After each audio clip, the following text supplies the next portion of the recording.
ये सूरज है सबसे छोटा। एक आकाश गंगा में कई सूरज होते हैं, सबसे छोटा ये सूरज है। इस सूरज का जरा सा ग्रह 13वां लाखवां हिस्सा पृथ्वी है,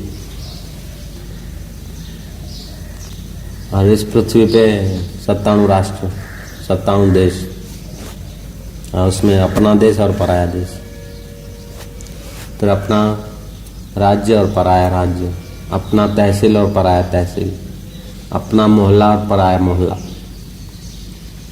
अपना घर और पराया घर। ऐसा मनुष्य की खोपड़ी में रेखाएं घुस गई। सत्य में ऐसा कुछ नहीं है, सत्य स्वरूप परमात्मा में ऐसा कुछ नहीं है। अपना देश पराया देश वहां नहीं है। पृथ्वी से 13 लाख गुना बड़ा है सूरज ये, और ये सबसे और सूरजों से छोटे में छोटा है आकाश गंगा में। और ऐसी आकाश गंगाएं कई हैं, और वो जो सूरज है ये अपना, इसी से हम लोग जुड़े हैं। वो सूरज वहां ठंडा हो जाए तो हम लोग कहने को भी नहीं बचेंगे कि सूरज ठंडा हो गया, मर जाएंगे हम। सूरज की हीट से टेम्परेचर हमारा टिका है। सूरज 2 घंटे एकदम फुल हड़ताल कर दे, बादल आ जाते हैं भले, लेकिन फिर भी उसके किरण काम देते हैं। एकदम ओझल हो जाए 2 घंटे के लिए, राम बोलो भाई राम हो जाए।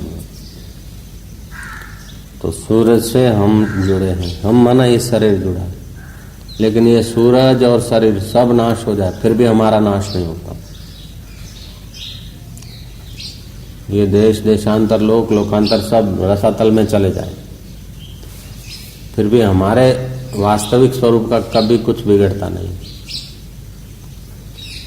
एक सृष्टि तो क्या ऐसी करोड़ सृष्टि और पैदा हो जाए तो भी उस परब्रह्म परमात्मा में कोई बढ़ोतरी नहीं होती, और ये सब सृष्टियां विनष्ट हो जाए तो भी उस चैतन्य वपु में, चैतन्य शुद्ध ब्रह्म में कोई घटोती नहीं होती। पूर्ण है, पूर्णमदः पूर्णमिदम्, और वो है अपना आत्मा, और उसका अनुभव करना है। कितना बड़ा है। लोक लोकपाल ब्रह्मा विष्णु महेश, ये तो हम लोगों की सृष्टि के हैं, औरों की सृष्टि के और भगवान है। जैसे हमारे देश के हमारे प्रेसिडेंट, हमारे प्राइम मिनिस्टर, हमारे राज्य के हमारे सीएम चीफ मिनिस्टर, हमारे जिला के हमारे कलेक्टर, हमारे तहसील के हमारे मामलतदार, ये हम लोगों की कल्पना है ना।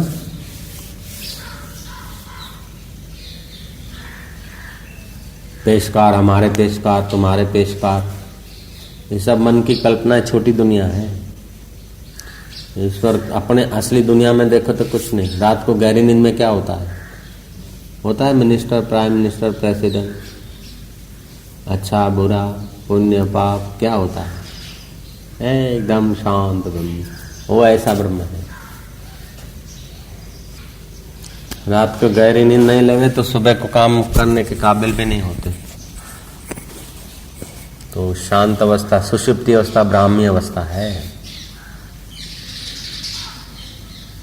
ब्रह्म स्वभाव में आदमी जाता है गहरी नींद में। वहां मेरा तेरा कुछ नहीं रहता। अपना देश पराया देश, देश जाऊंगा परदेश जाऊंगा, मैं ये हूँ, मैं ब्राह्मण हूँ, या मैं कुछ हूँ, मैं ब्रह्म हूँ, ये भी नहीं रहता गहरी नींद में।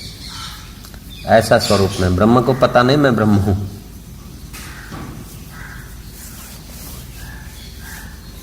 मैं ब्रह्म हूँ, ये साधक के लिए अभ्यास करने का है।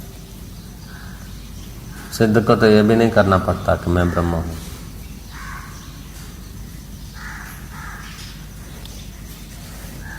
ये सिद्धावस्था है। सिद्धावस्था पाना कठिन नहीं है, लेकिन तुच्छ अवस्था की सत्यता छोड़ना कठिन हो रही है। ये सब तुच्छ अवस्था है। मेरा देश पराया देश, मेरी जाति उसकी जाति, मेरा घर तेरा घर, ये सब तुच्छ अवस्था है। ये तुच्छ अवस्था ऐसी घुस गई है और रोज घुसती रहती है। ये तुच्छ बातें हटाने में तकलीफ पड़ती है, परमात्मा को पाने में तकलीफ नहीं है। मिट्टी और पत्थर हटते हैं ना तो वहां दिखता है।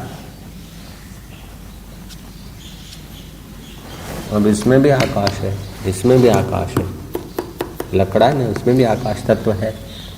अगर आकाश तत्व नहीं होता तो कीली नहीं जाती अंदर, ठीक है ना। और खीली में भी आकाश तत्व है। अगर उसमें आकाश तत्व नहीं होता तो भट्ठे में डालते हो ना लोहा, तो उसमें अग्नि घुसता है, उसमें भी आकाश तत्व है। तो आकाश तत्व लाना नहीं पड़ता, ओतप्रोत है। मिट्टी और पत्थर खोदने पड़ते हैं तो आकाश दिखता है। ऐसे ही कुसंस्कार हटाने पड़ते तो ब्रह्म दिखता नहीं, फिर भी वो देखने वाला जो है वो स्वयं ब्रह्म रूप है। ऐसा नहीं कि साधना करेगा फिर ब्रह्म को देखेगा, ये ब्रह्म परमात्मा है, मेरे को दर्शन हो गया, नहीं।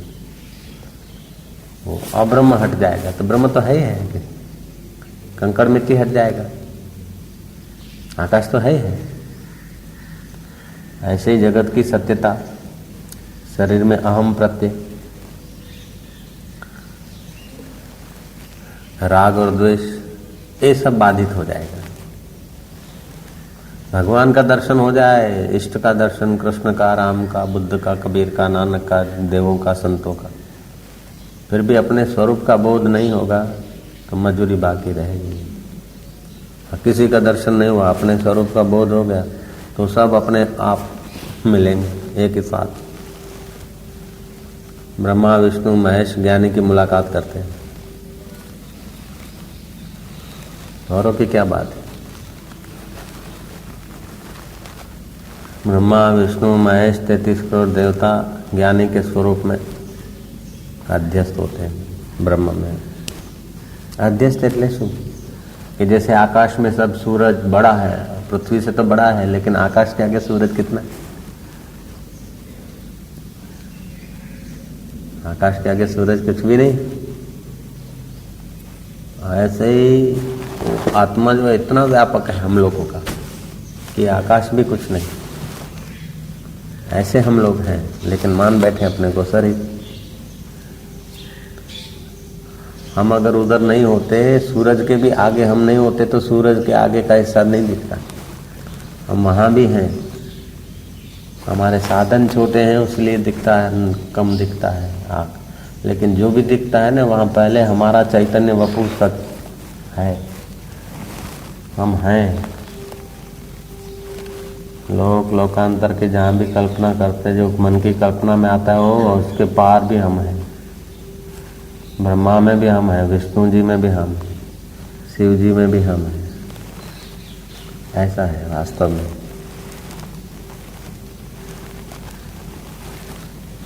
ये साधारण आदमी तो सुनने की भी क्षमता नहीं रखते ऐसी बात को। ऐसे ज्ञान का अनुभव अगर साधारण आदमी सुने तो ज्ञानी को पागल कहेंगे। तो इसीलिए मंसूर को सूली पे चढ़ा दिया, सुकरात को जहर दे दिया, जीसस को क्रॉस पे चढ़ा दिया। बहुत बहुत गुड बात है, बहुत ऊंचा अनुभव है। उसके आगे तुम्हारा ये अपना राज्य, पराया राज्य क्या, अपना देश और सारी पृथ्वी के सब देश भी कोई कीमत नहीं रखते उस तत्व ज्ञान के आगे, उस परमात्मा के आगे। उसको परमात्मा कह दो, ब्रह्म कह दो, अपना स्वरूप कह दो। आकाश गंगाएं भी कुछ महत्व नहीं रखती। लोकांतर और 33 करोड़ देवता और ब्रह्मा विष्णु महेश के पद, वो भी कुछ महत्व नहीं रखते। ऐसा है पर ब्रह्म परमात्मा अपना आपा। ऐसा नहीं कि वो कहीं और हैं, आप कहीं और हैं। और अपनी महिमा का नहीं जानते तो जरा सी बात में, जरा से सुख में, जरा से शरीर की अनुकूलता में, शरीर के यश में, शरीर की उसमें क्या संघर्ष, क्या गड़बड़,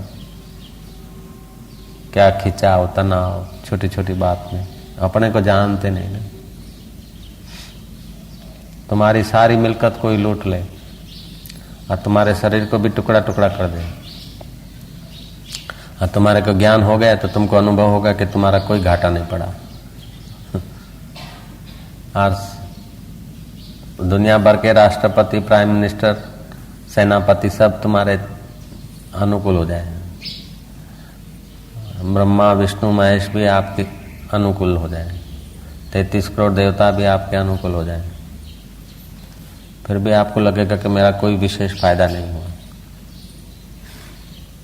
सब प्रतिकूल होकर आपके शरीर को टुकड़ा टुकड़ा कर दे, फिर भी असलियत में आपको कोई घाटा नहीं पड़ता। और सब मिलकर अनुकूल हो जाए तो असलियत में आपको कोई फायदा नहीं होता। आपका असली स्वरूप ऐसा है, शुद्ध बुद्ध।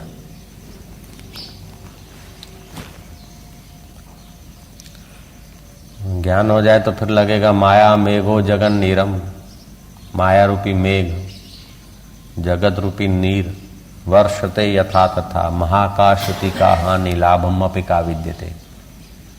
माया रूपी मेघ, जगत रूपी बारिश जैसे भी हो, महाकाश को क्या है, बरसात पड़ती तो पृथ्वी पे कीचड़ कीचड़ होती है, पृथ्वी को प्रॉब्लम होता है, अनुकूलता होती। लेकिन महाकाश को क्या है, हजारों बादल हो, दौड़ो नाचो बिजली चमको, आकाश को क्या है, कई ट्रेन दौड़ो, कई हवाई जहाज दौड़ो, आकाश को क्या है, आकाश के आगे सब छोटे बटुकड़े।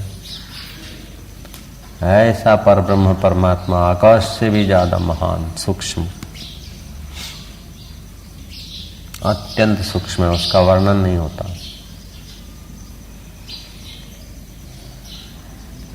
ये आंखें से जो दिखता है उससे भी सूक्ष्म ढंग से मन से दिखता है, और वो मन भी उसको नहीं देख सकता।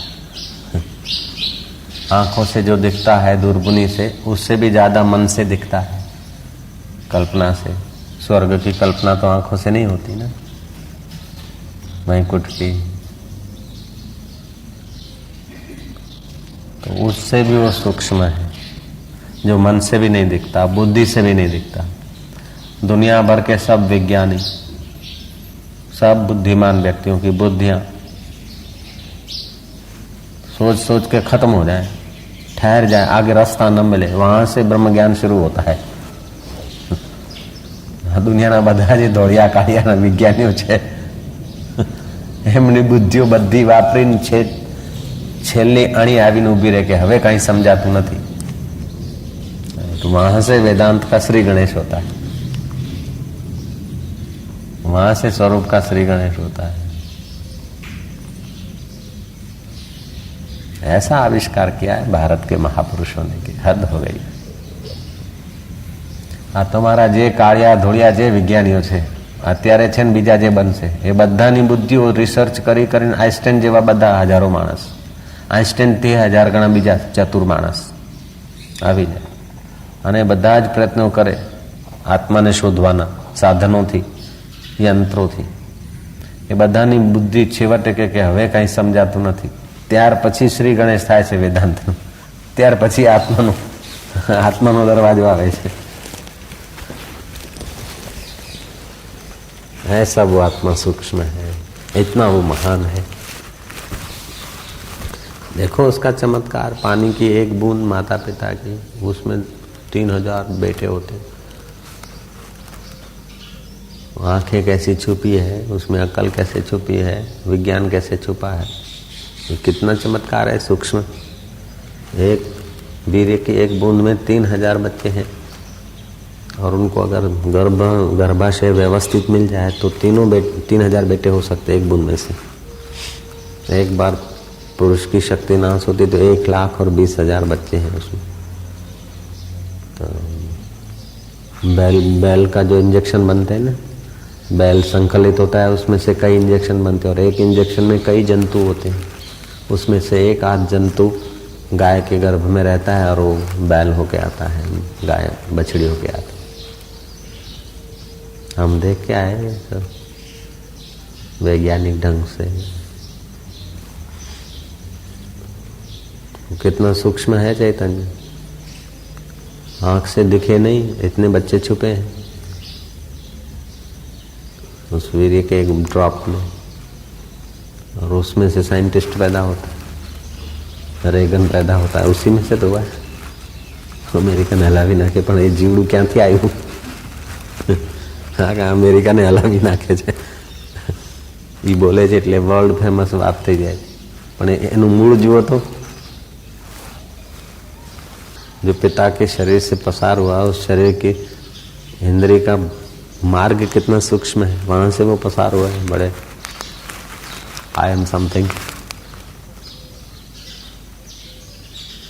वही पानी की बूंद रेगन होती है, दौड़ती है, घूमती है, मरवती है, बम बनाती है, क्या करती है, वही हंसती है, रोती है, शादी करती है, महफिल करती है, अखबार बनवाती है, क्या क्या करती है, और वही फिर खाक हो जाती है। और ऐसे तो कई होते रहते रोज। देख लो ईश्वर की लीला। ऐसे तो कई पैदा होकर रोज खाक होते रहते, रोज पैदा होते रहते। म्युनिसिपालिटी की बत्ती के नीचे चौमासे की रात में कितने मच्छर, कितने पतंगे पैदा हुए और छटपटा के मर गए। ये तो दुनिया के सब विज्ञानी मिलके भी तो गिन नहीं सकते। म्युनिसिपालिटी के बत्ती के नीचे चौमासे में कितने मच्छर पतंगे पैदा हुए और मर गए, वो नहीं गिन सकते। तो असंख्य जीव पैदा हो जाते, लीन होते, फिर भी उस ब्रह्म में कुछ फर्क नहीं पड़ता।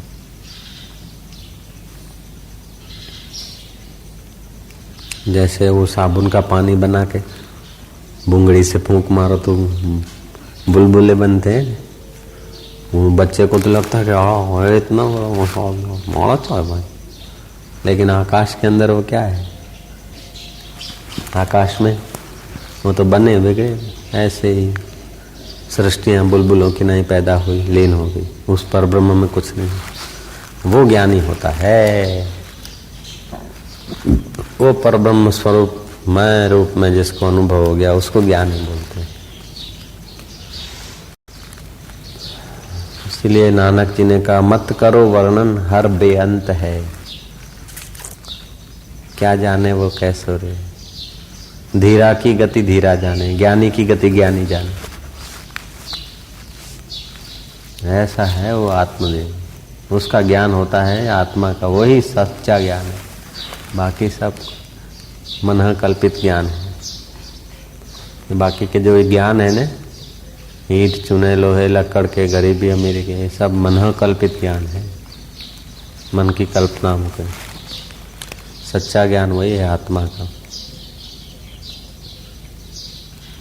सारे ज्ञान उसी से होते हैं, उसी का ज्ञान नहीं है।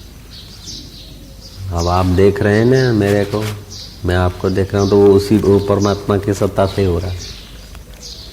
आप मन को भी देख रहे हैं, आंख ठीक देखती है कि नहीं देखती है, पीठ पे कीड़ी चल रही है, पैर में मकोड़ा का चलने का कुछ एहसास हो रहा है, सिर में जूं है, एक ही साथ अनुभव हो रहा है। ये जिससे हो रहा है वो मन है, और मन को जो देख रहा है वो आत्मा। और वो इतना व्यापक महान है। तो बोले व्यापक है तो एक शरीर में हो तो सब शरीरों को पता चलना चाहिए? नहीं, एक एक शरीर में अंतःकरण का अहम प्रत्यय है, एक एक शरीर में वो साधन सेट है। जैसे मेरे इस कमरे का फ्यूज उड़ जाए तो पूरे आश्रम का फ्यूज उड़ना कोई जरूरी नहीं, और आश्रम का फ्यूज उड़ जाए तो नगर का फ्यूज उड़ना कोई जरूरी नहीं। अगर नगर का भी फ्यूज उड़ जाए तो फिर तहसील का फ्यूज उड़ना कोई जरूरी नहीं। ठीक है ना? तो विद्युत तत्व तो एक ही है, इलेक्ट्रिसिटी, लेकिन ये फ्यूज अलग अलग है। ऐसे अंतःकरण अलग अलग है, चेतन सत्ता एक है, शरीर अनेक है, शरीर अनेक और अंतःकरण अनेक, उसमें सत्ता एक, घड़े अनेक, कुएं अनेक, लेकिन पानी तत्व एक, अथवा पानी भी खारे खट्टे अलग अलग, आकाश एक, आकाश एक है। ऐसे ही चिदाकाश आत्मा है, वही जीव का वास्तविक स्वरूप है। उसको नहीं जानता, उसीलिए थोड़ा थोड़ा सुख, थोड़ा थोड़ा दुख परेशान कर देता है। अपने स्वरूप को नहीं जानते ना, इसीलिए परेशान होते हैं।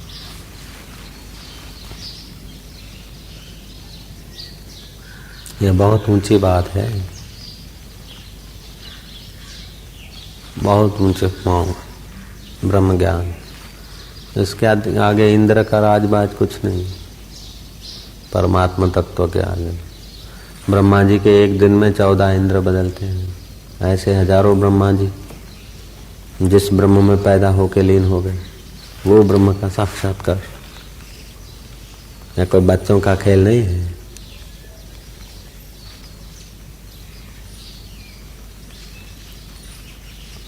मनुष्य का 1 साल बीतता है तब देवताओं का 1 दिन होता है। ऐसे देवता 100 साल जीते हैं। 365 वर्ष हमारे बीते तब उनका 1 वर्ष। ऐसे 100 वर्ष। 365 वर्ष हमारे बीते तब उनका 1 वर्ष बीतता है देवताओं। ऐसे 100 साल जीते। कितना हुआ जरा कैलकुलेट करो तुम। वो ब्रह्मात्मा अपना आत्मा है।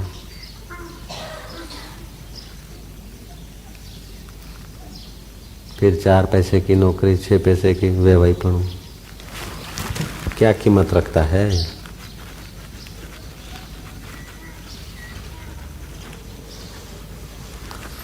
ओम ओम। फिर ये दुनिया क्या कीमत रखती है? कहीं नहीं है ना। जैसे प्राइम मिनिस्टर के आगे गलबा वागरी का झोपड़ा और उसका मोहल्ला क्या कीमत रखता है, ऐसे ही परब्रह्म परमात्मा के आगे ये पृथ्वी का राज्य और स्वर्ग का राज्य ऐसा लगता है।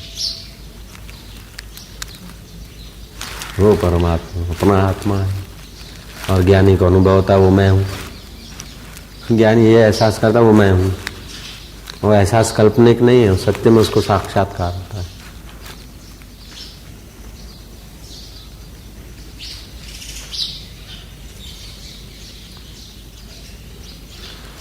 આ વાઘરીવાળાનું ઝૂંપડું હોય ને તો પેલા ગલબા વાઘરીને મહત્વપૂર્ણ લાગે પોતાનું ઝૂંપડું, પણ રેગનની આગળ એ પ્રોપર્ટી કેટલી ગણાય?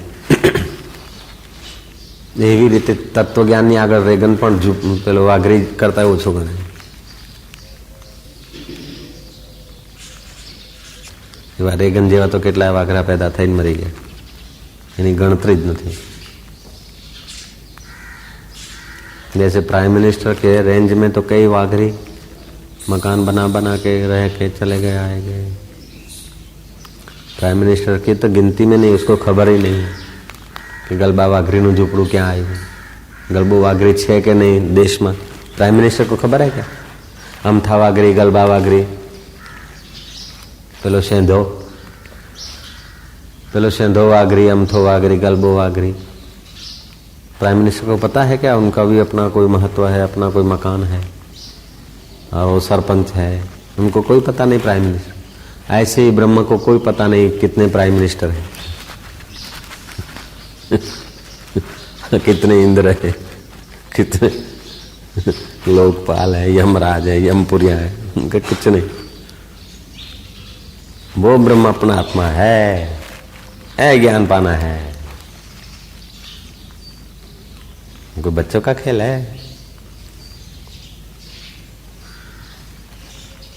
ओम ओम ओम।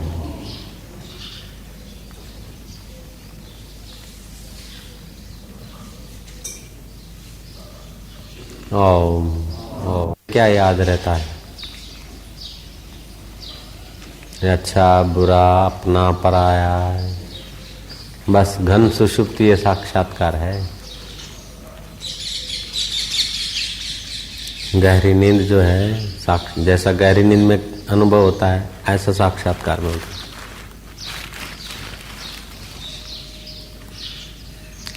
है। गहरी नींद में तमस है, कुछ पता नहीं चलता, उसमें गुणातीत अवस्था है, इसलिए कुछ सत्यता नहीं दिखती। इतना फर्क है। ऐसा ज्ञान राजा राजपाट छोड़ के जाते थे, फिर भी ज्ञानी गुरु मिले या न मिले ये भी संदेह होता था। कोई कर्मकांडी मिल जाते, कोई योग वाले मिल जाते, कोई विरला तत्वज्ञानी मिलता है। राजपाट छोड़ने के बाद भी राजाओं को कोई विरला तत्ववेता मिलता है। तत्ववेता तत्वज्ञान वाले भी जल्दी नहीं मिलते। काशी से पैदल चले थे घाट वाले बाबा ब्रह्मज्ञानी गुरु की खोज में।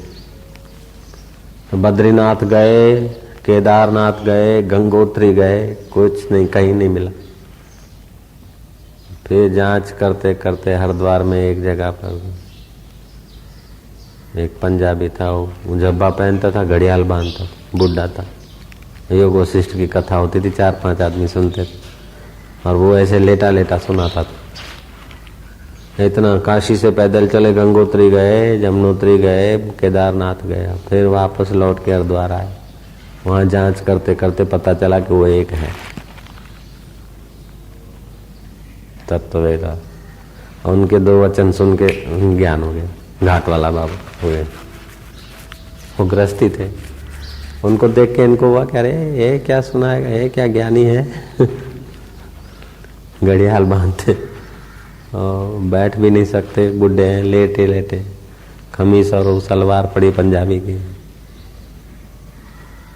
उनसे उनको बात समझ में आ गई, ज्ञान हो गया। कितना कठिन है ज्ञानियों का मिलना, खोजना।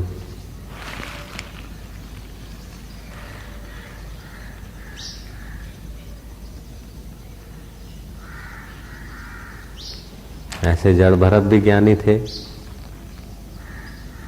तो उनको पकड़ के गए। भीलों का राजा था, उसको यज्ञ करना था, पुत्रेष्टि। उसमें बलि देने के लिए जंगल में किसी आदमी को पकड़ने गए। तो जड़ भरत थे ऐसे ही बावरे, उनको पकड़ के आए जंगली आदमी।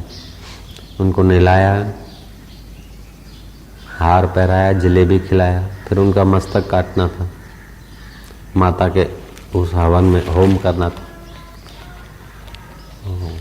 जड़ भरत तो ब्रह्मज्ञानी थे, जैसे गहरी नींद में आदमी होता है ऐसे ही अंदर से निश्चिंत। उनको तो जो करना था करो, करो न करो भी कहने की जरूरत नहीं, ऐसे ही थे एकदम 5वीं भूमिका में। ज्ञान 4थी भूमिका में हो जाता है, फिर मौन रहे, एकांत रहे तो भूमिका और मजबूत हो जाती है 5वीं। इतने सुनसान स्वरूप में मयान में से तलवार निकाल के उसके मस्तक को हवन में डाल रहे थे। तो देवी को हुआ कि ब्रह्मवेता का मस्तक अगर होमा जाएगा तो मैं कहाँ रहूंगी। तो देवी की मूर्ति में कंपन पैदा हो गया और वो मूर्ति में से प्रकट हुई कि ऐसे ब्रह्मज्ञानी का तो मस्तक यहाँ घूमते, आपने तेरा ही मस्तक उड़ाऊंगी, क्योंकि ज्ञानी का अनादर किया क्या। तो जो हवन होम कर रहा था उसी का मस्तक उड़ा के देवी ने होम दिया और जड़ भरत का सत्कार किया। भागवत में कथा है। ऐसा स्वरूप को प्राप्त कर लो तो आपका कोई बाल बांका नहीं कर सकता। लेकिन ज्ञानी को ऐसा नहीं होता। ज्ञानी के शरीर के टुकड़े कर दो फिर भी वो ज्ञानी का बाल बांका नहीं होता। जैसे घड़े के टुकड़े टुकड़े कर दो तो आकाश का बाल बांका नहीं होता, ऐसे ही शरीर रूपी घड़े के टुकड़े टुकड़े हो जाए लेकिन फिर भी चिदाकाश स्वरूप आत्मा का बाल बांका नहीं होता। हकीकत में हम लोग वही हैं, हम हैं चिदाकाश स्वरूप। ये भूताकाश है, चित्ताकाश, इससे भी सूक्ष्म चिदाकाश, हम वो हैं। लेकिन मान बैठे, आंखों से देखते हैं, कान से सुनते, मान बैठे अपने को ये गलती हो गई, मैन गलती है चिदाकाश, हैं हम लोग ब्रह्म। ये आकाश जितना सूक्ष्म है उससे भी सूक्ष्म चैतन्य हम हैं, लेकिन गलती से मान बैठे हैं शरीर अपने को। बचपन में ये संस्कार पढ़ते हैं, तू भारती छे, तू हेमी छे, तू शिक्षिका छे, तू ब्रह्मचारिणी छे, तू साध्वी छे। नहीं, तू ब्रह्म है बेटा।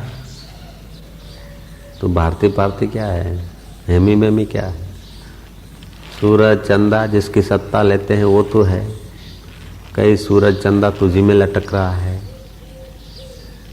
कई देवी देवता तुझी से सत्ता ले रहे हैं, तू वो है।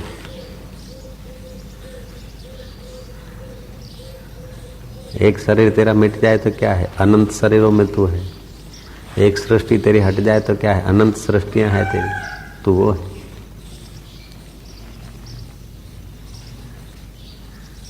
अपने को शिक्षिका मानती, अपने को रिटायर मानती, तो वो है ही नहीं, ये तो तेरा साधन है। देवी देवता जहां से सत्ता लाते वो तू परब्रह्म है। इंद्र बिंद्र जहां से शक्ति लेते वो तू है। तेरा शरीर जहां से सत्ता लेता है वहीं से इंद्र सत्ता लेता है, तो तू सत्ता है।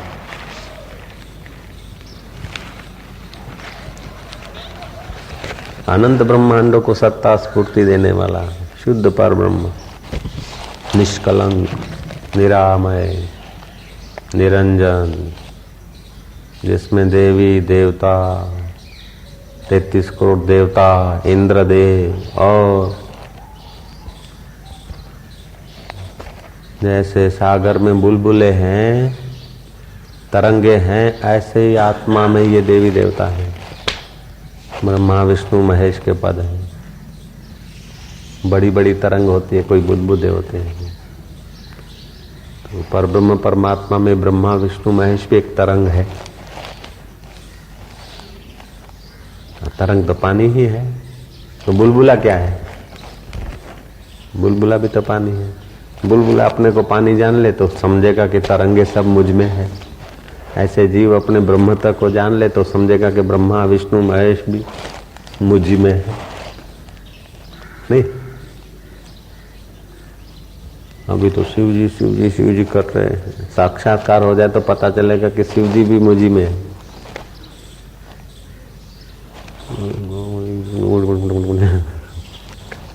जिंदगी पूरी हो जाए, ये गिड़ करे। ओम ओम।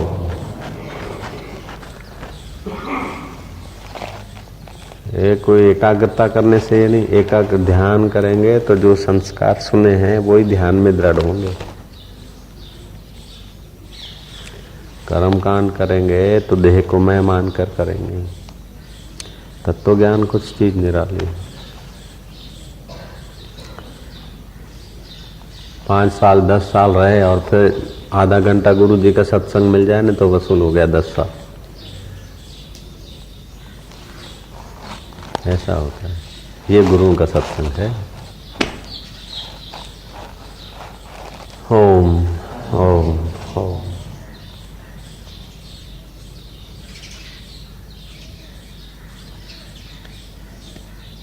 जैसे स्वप्न में तुम होते हो और स्वप्न की तुम्हारी एक हिता नाम की व्रत नाड़ी में स्वप्न का जगत पैदा होता है, उसमें कितना महत्वपूर्ण लगता है, कितना सच्चा लगता है।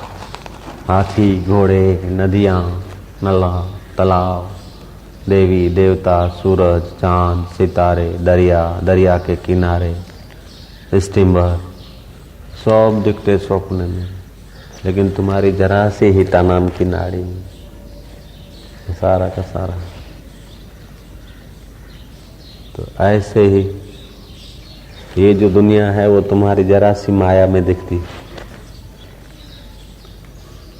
तुम जैसे स्वप्न की दुनिया को सत्ता देते हो तो हिता नाम की नाड़ी में इतनी दुनिया दिखती है, ऐसे ही इंद्रियों को सत्ता देते थे ये दुनिया दिखती। तो तुम सत्ता मात्र हो और एक शरीर को नहीं सत्ता दे रहे हो, हजारों को तुम ही दे रहे हो।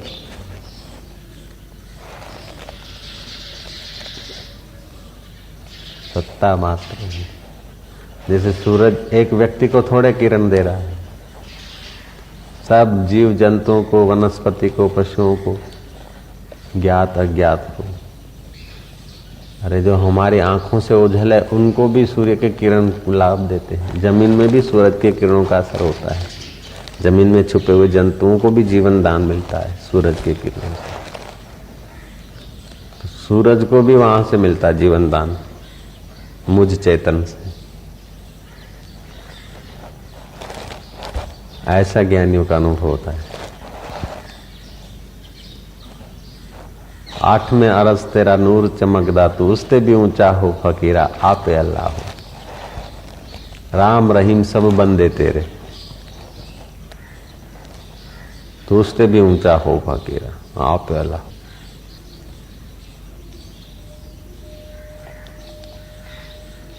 किसको गिड़गिड़ा रहा है? अपनी महिमा में जाग। भूलिया जब भी आपनू तभी होया खराब है। अपनी असलियत को भूला तभी खराब हुआ।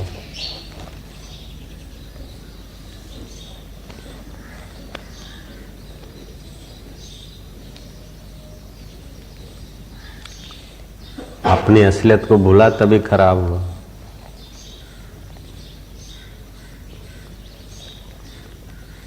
ओम ओम ओम। ये पूरे ब्रह्मांड भी कुछ नहीं, ऐसे ब्रह्म को ले आते नीचे, ऐसे ब्रह्म को ले आते। थोरो आश्रम में है बाप जी, बड़ा तरह को वो देखा जो डूबता हुआ देखा। ये अजब दया है ज्ञान का।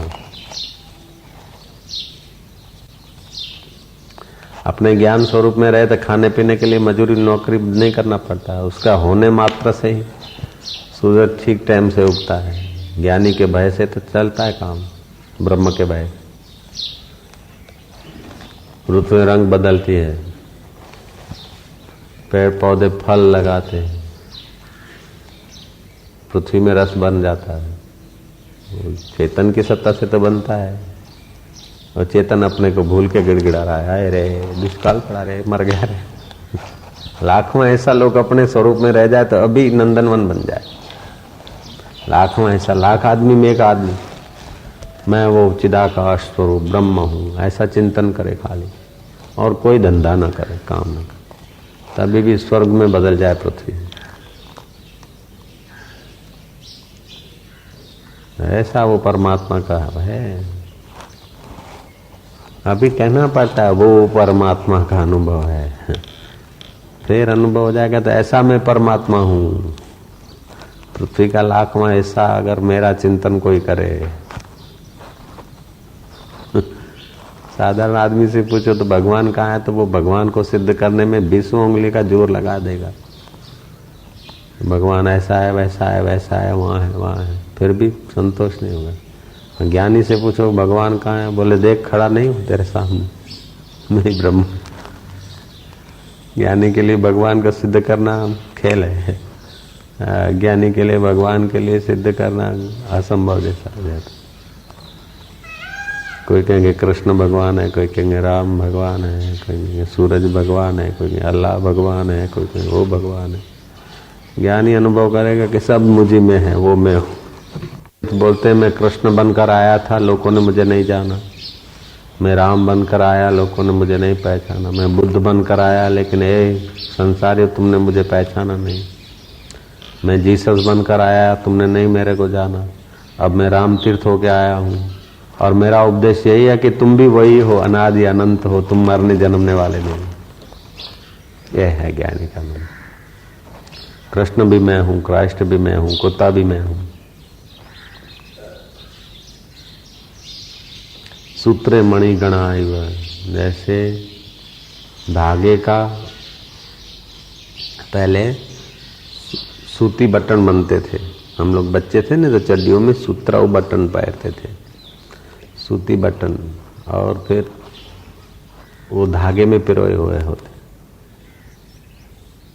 ऐसे ही सारा जगत उस ब्रह्म में अध्यस्त है।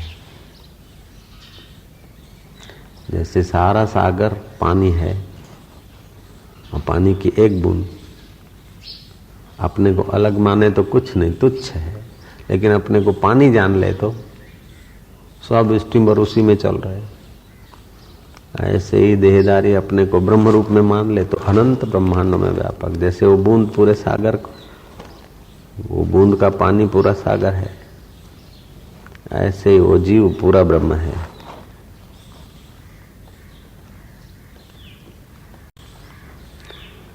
अर्ध श्लोक कर कहता हूं कोटि ग्रंथ को सार, ब्रह्म सत्य है, जगन मिथ्या, जीव ब्रह्म निर्धार। कोटि ग्रंथों का सार है कि ब्रह्म सत्य है, जगत मिथ्या है और जीव ब्रह्म ही ना परे। जीव ब्रह्म से अलग नहीं। बूंद तरंग से अलग नहीं, बूंद सागर से अलग नहीं, सागर बूंद से अलग नहीं। ऐसे परमात्मा तुमसे अलग नहीं, तुम परमात्मा से अलग नहीं। तो फिर अपने को गुस्सा क्यों आता है, अपने को दुख क्यों होता है, विकार क्यों होते हैं? तो अपने को देह मानते हो क्या? अपने को शरीर मानते हैं, अपने को देह मानने से ऐसा होता है। जब तक अपने को देह मानेंगे तब तक कोई न कोई मुसीबत लगी रहेगी। मुसीबत होती देह में है, मानते अपने में। बुखार आया शरीर को मान लिया, मेरे को बुखार आया। कमजोरी है शरीर को मान लिया, मेरे को कमजोरी है। बल आया शरीर को, बोला मेरे को है। कुछ खाया पिया ऐसे केमिकल बने, काम बेकार हुआ तो हुआ तो केमिकल में, शरीर खाया पिया हुआ और लगा कि मेरे को काम हुआ, मेरे को क्रोध हुआ, मेरे को लोभ हुआ। जुड़े हुए हैं ना अपन लोग। इसलिए संयम का जो संयम करेंगे तो वही काम बुद्धि में शक्ति देगा, ब्रह्म में प्रतिष्ठित होने की। बुद्धि देह में प्रतिष्ठित है ना, उसीलिए दुखी है। बुद्धि पर ब्रह्म में प्रतिष्ठित हो जाए तो अब बुद्धि है बॉर्डर पर, इधर पर ब्रह्म है, इधर ये माया है, बीच में बुद्धि है। पर ब्रह्म की ओर आती है तो महान बन जाती है, माया में आती है तो तुच्छ हो जाती है। माया कोई स्त्री नहीं है, वही पूर्ण, उसी को माया बोलते। जानते नहीं माया का स्वरूप, उसलिए बोलते कठिन है। माया मन स्पंदन पूर्ण, मदारी की माया है तो मदारी का पूर्णा है और क्या है? स्फूर्णा है, स्फूर्णा को माया बोलते। स्फूर्णे को बारीकी से देखो तो कुछ नहीं, लेकिन स्फूर्णे से मिलकर अपने आप को खो डालो तो बारह तोबा है। माया तो दम निकाल देती। 84 लाख जन्म मृत्यु के चक्कर से है, अभी भी जान नहीं छूटी। કેટલું કર્યું, કેટલું ભણ્યા, પરદેશ ગયા, નોકરી કરી, પીપળા ઉપાડ્યા, કાંઈ ને કાંઈ મજૂરી કરી, હજી આ પાર નથી આવ્યું। એ માયા શું નાચ નચાયા। આમ પાછા આમ ધ્યાનમાં વ્યવસ્થિત વિચારને જુઓ। જે વિચારો આવે તો વિચારો જે સ્ફુરે છે, જ્યાંથી સ્ફુરે છે, જે સ્ફુરે છે એ માયા છે, જ્યાંથી સ્ફુરે છે તે હું છું। હું છું એને હું જાણી લે તો સ્પૂર્ણું તો સ્પૂર્ણું છે। હાવ ટૂંકું છે, હાવ સહેલું પાછું। આત્મ સાક્ષાત્કાર જેવું દુનિયામાં બીજું કોઈ સહેલું કામ નથી, અને આત્મ સાક્ષાત્કાર જેવું અઘરું વિશ્વમાં બીજું કોઈ કામ નથી। સહેલે में सહેला, सरल में सरल है तो आत्मज्ञान, और महाकठिन है तो वही। उसको पाने की छटपटाहट। सरल में सरल है तो आकाश को पाना, और जब आकृति वाले पदार्थों को देखना है, आकाश तरफ निगाह नहीं है तो भागो, फिर देश परदेश जाओ आकाश देखने को।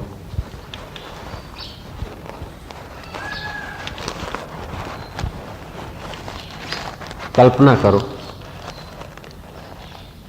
कि 10,000 वर्ग मील में एक शक्कर का पहाड़ है, हिमालय जैसा है ना, हिम का पहाड़। ऐसे ही खांडनु पर्वत है 10,000 वर्ग मील में। હવે એ પહાડને કીડી अनुभव करवाई छे, उस पहाड़ का कीड़ी अनुभव करना इच्छे चाहे तो पहाड़ पे उसको रख दो, उसका अनुभव करना चाहे तो 10,000 तो क्या 10 करोड़ कीड़ियां जन्म लेके मर जाए तो भी उस पहाड़ का ठीक माप नहीं कर सकती। और दूसरा है कि उसका अनुभव करना है तो जहां वो खड़ी है वहीं चख ले, सारा पहाड़ वही है। इतना आसान है कि कितना आसान है। ऐसे ही जहां वृत्ति खड़ी वहीं अपने को चख लो तो सारा ब्रह्मांड वही है, और नहीं तो देखते फिरो थक जाओगे।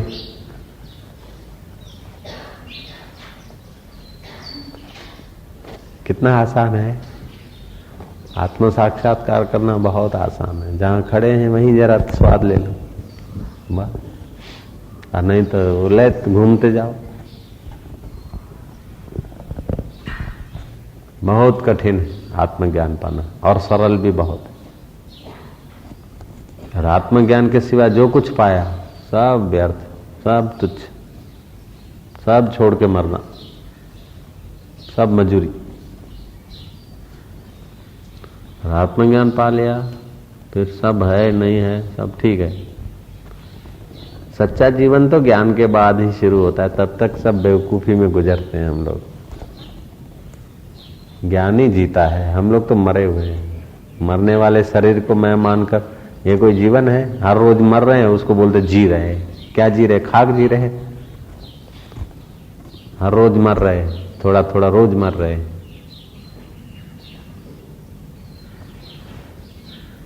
कोई 30 साल मर गया, कोई 40 साल मरा है। कल जितनी आयुष्य थी उतनी आज नहीं है। सुबह जितनी उम्र थी वो अभी नहीं है। मर रहे कि क्या? केम छो के जीविए छे? शिव शकरू जीवे छे? मरो छो। देह को मैं मानना है तो जी रहा है कि मर रहे है?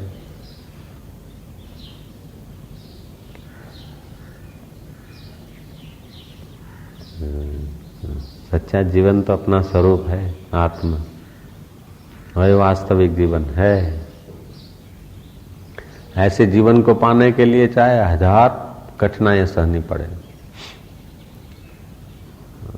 1000 दुख उठाने पड़े, राजपाट छोड़कर सिर में खाक डालकर हाथ में कांसा लेकर भिक्षा मांगनी पड़े, फिर भी ऐसा ज्ञान जहां मिलता है ऐसे गुरुओं के द्वार पर राजे महाराजे पड़ाव डाल देते। आत्मा का ज्ञान बढ़िया चीज है।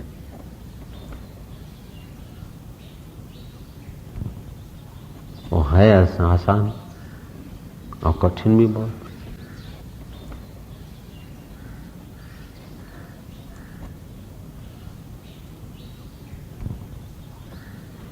ये एक सूरज है ना, आकाश गंगा का एक छोटा सूरज है, फिर दूसरा आता है, तब तक तो ये पेड़ पौधे सब आग लग जाती है बांसों में, उसमें। तीसरा सूरज आता है तो सब वस्तुएं पिघलने लग जाती है, धातु भी, और आग ऐसे ही पानी बानी सब बाष्पीभूत हो जाता है। आग आग आग आग सब अग्निमय हो जाता पिघल के। 12 सूरज तपे, एक ही सूरज मार देता आदमी को, तो 12 सूरज तपे तो क्या रहेगा?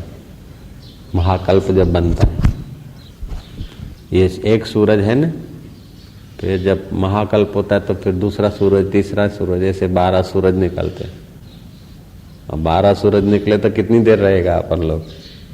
बीजो सूर्य आवे એટલે આપણે તો બધા હેડતા જ છીએ। फिर ये धातु, लोहा, तांबा, पित्तल, ये वस्तुएं सब पिघल जाती, बह जाती, पिघल बाष्पीभूत हो जाता है, अग्निमय हो जाती, फिर सब बाष्पीभूत हो जाता है। और ऐसी बरसात होती है, ऐसी बरसात होती है, 100 साल तक बरसात पड़ती रहती है। अब एक सूरज है तो 3 महीने बरसात पड़ती है, 12 सूरज हो तो 100 साल बरसात कर देते। महाकल्प का समुद्र, ये समुद्र तो कुछ नहीं, जैसे ये समुद्र के आगे तुम्हारे तालाब, डैम, ये समुद्र के आगे डैम छोटे हैं ना, कितना भी बड़ा डैम है, समुद्र के आगे क्या कीमत है उसकी। ऐसे ही जब महाकल्प होता है तब ये तुम्हारा जो अभी का जो समुद्र है वो डैम होता है। एक नानुकड़ू तालाब, वो ऐसा महाकल्प का समुद्र होता है। अपने आप में नहीं समाता है, ऐसे ही ज्ञानी अपने आप में नहीं समाता। ज्ञानी का तो बराबरी का तो कोई है नहीं, उसीलिए दृष्टांत का एक भाग देना पड़ता है। सूरज कैसा है कि बहुत प्रकाश रूप है, उजाला है। अब सूरज कैसा है कि देख लो, ऐसा है। अब देख लिया तो भी सूरज असली में नहीं देखा, देखा तो थाल जैसा है, पृथ्वी से 13 लाख गुना बड़ा, कैसे बताओगे? ऐसे ही ज्ञानी का अनुभव कैसे बताओ? कि ये देख लो ज्ञानी है। ज्ञानी है तो थाली जैसे दिख रहे हैं सूरज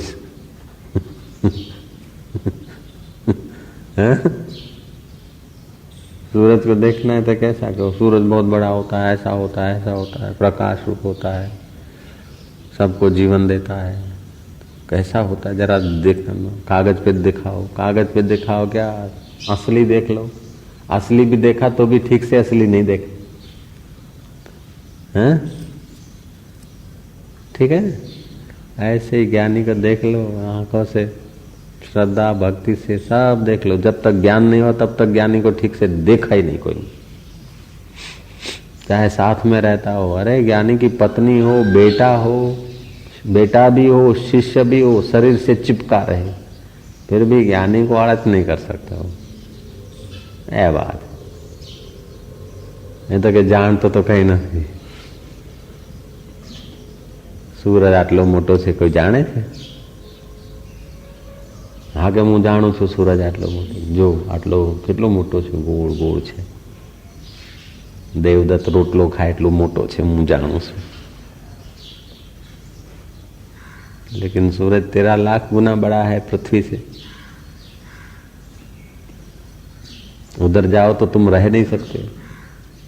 ऐसे ही ज्ञानी में तुम प्रवेश करो तो तुम गुम हो जाओगे। ऐसे ज्ञानियों से टक्कर लेना, बोलो ऐसे ज्ञानियों को मापना, ऐसे ज्ञानवानों को तराजू में तोलना। सूरज को तराजू में तोलो फिर। ऐसा ज्ञानवान अपना स्वरूप ही है।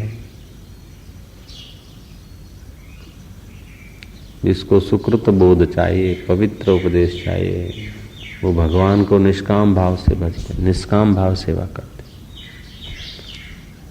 बोध चाहिए जहाँ को सुकृत भजत राम निष्काम, सो है मेरो आत्मा। वही राम मेरा तो आत्मा है, मैं किसको प्रणाम करूं, मैं किसको रिझाऊं, कौन से देवालय में जाऊं?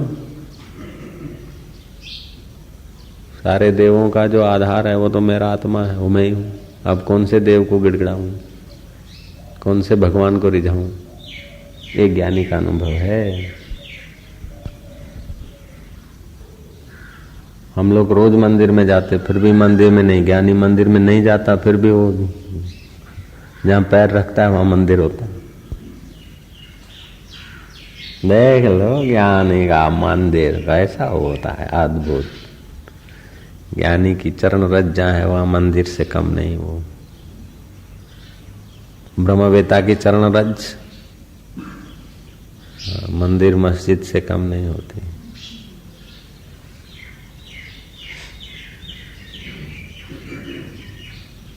ब्रह्मवेता ब्रह्मवित भवति।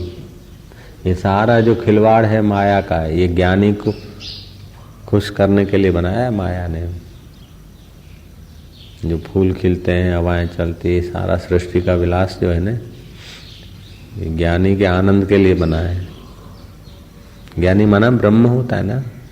ये प्रकृति ने लीला किया है ब्रह्म के लिए।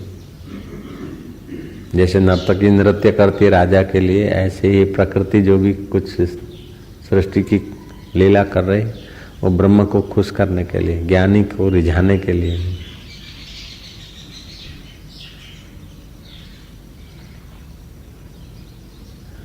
बोले वो फलाना भाई ज्ञानी हो, कोई फलाना भाई ज्ञानी होता है? कोई व्यक्ति ज्ञानी होता है? व्यक्ति आकृति है, ब्रह्म ज्ञानी तो तुमको दिखता है एक शरीर में। ज्ञानी अपने शरीर में नहीं समाता। जैसे प्रलय काल का समुद्र अपने में नहीं समाता, ऐसे ज्ञानी अपने में नहीं समाता है। ज्ञान होता है तो मैं चिदाकाश व्यापक अपने आप में पूर्ण हूँ, जन्म मृत्यु कभी मुझ में हुए नहीं, ऐसा बोध होता है ना, तो पहले के बेवकूफ़ी की याद आती है, हंसते हैं कि क्या अपने को मानते थे। जैसे कोई भांग पी के और अपने को भिखारी मान ले सम्राट, और नशा उतर जाए फिर कैसा हंसता है अपने को भिखारी पाने के बाद। ऐसे जीव भाव के जो संस्कार थे वो हट जाते हैं ना, तब पता चलता है कि अरे ये क्या मान रहे थे अपने। अपने पूर्व जीवन को देखकर हंसता है ज्ञान के। ऐसा हम कर रहे थे। जैसे नन्ना मुन्ना बच्चा हो, उसका मूवी उतार दो और फिर पढ़ लिख के IAS ऑफिसर हो जाए, फिर उसको दिखाओ, बोले बंद करो अभी, ये बंद करो। ऐसे ज्ञान होता है ना, तब पूर्व का जीवन पर हंसी आती है। શું પોતાને માનતા હતા, ફલાણાનો દીકરો ને ફલાણાના ભાઈ। ज्ञान की चर्चा सुनने से जन्म जन्म का थाक उतर जाता है। तो ज्ञान होना तो क्या बात है, क्यों लागे भक्तों को, अभक्तों को, मनुष्यों को, पशुओं को, प्राणियों को, जिस जिस वस्तु को छूता है वो सब कालांतर में ज्ञान को उपलब्ध होकर उनकी मुक्ति हो जाती है। दंड करमंडलू भी पवित्र हो जाता है ज्ञानी के हाथ में आने से। तो मनुष्यों की तो क्या बात है, समय पाते उनकी मुक्ति हो जाती है। जो ज्ञानी की निगाहों में आ जाते हैं, स्पर्श में आ जाते हैं, दृष्टि में आ जाते हैं, उनका नेतारा हो जाता है। जड़ वस्तुओं का भी कल्याण होने लगता है। और की क्या बात है, टाइल्स भी भगवान बन जाएगी तो दूसरों की क्या बात है।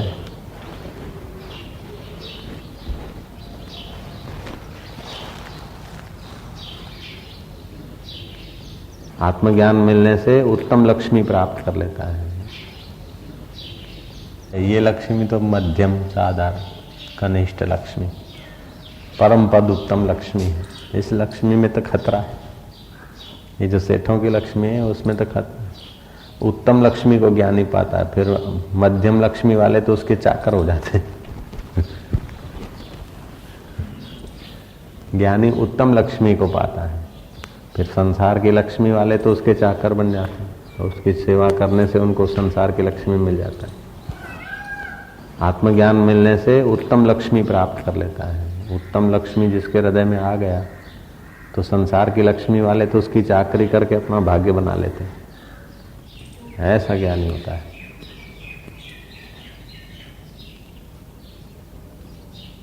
ऐसा ज्ञानी मिले तो बताना, अपन लोग दर्शन करने को चलेंगे। 12 कोस पैदल जाना पड़े, नंगे पैर, खुले से, भूखे पेट, फिर भी जाएंगे। बता दो ऐसे कोई ज्ञानी हो तो अपने चलेंगे दर्शन करने। जिनको साक्षात्कार होता है ना, उनका जीवन हम लोग देखकर हमें होता है कि अपने क्या इनकी जिंदगी, क्या जीवन, अपना भी ऐसा जीवन हो जाए। तो ज्ञानवान का जीवन देखकर हम लोगों को वांछा होती है कि ज्ञानी जैसा जीवन जिए। लेकिन ज्ञानी को कभी नहीं होता कि हमारा उनके जैसा जीवन। ज्ञानवान औरों को आनंद देता है। जैसे सूरज सबको प्रकाश देता है और कोई मणियों से या लाइट या बल्ब से स्वयं प्रकाशित नहीं होता, ऐसे ज्ञानवान औरों को आनंद देता है और किसी से आनंदवान नहीं होता है। किसी की रहमत कृपा से ज्ञानी को सुख नहीं मिलता, अपने सुख से औरों को सुखी कर देता है। ओम ओम ओम।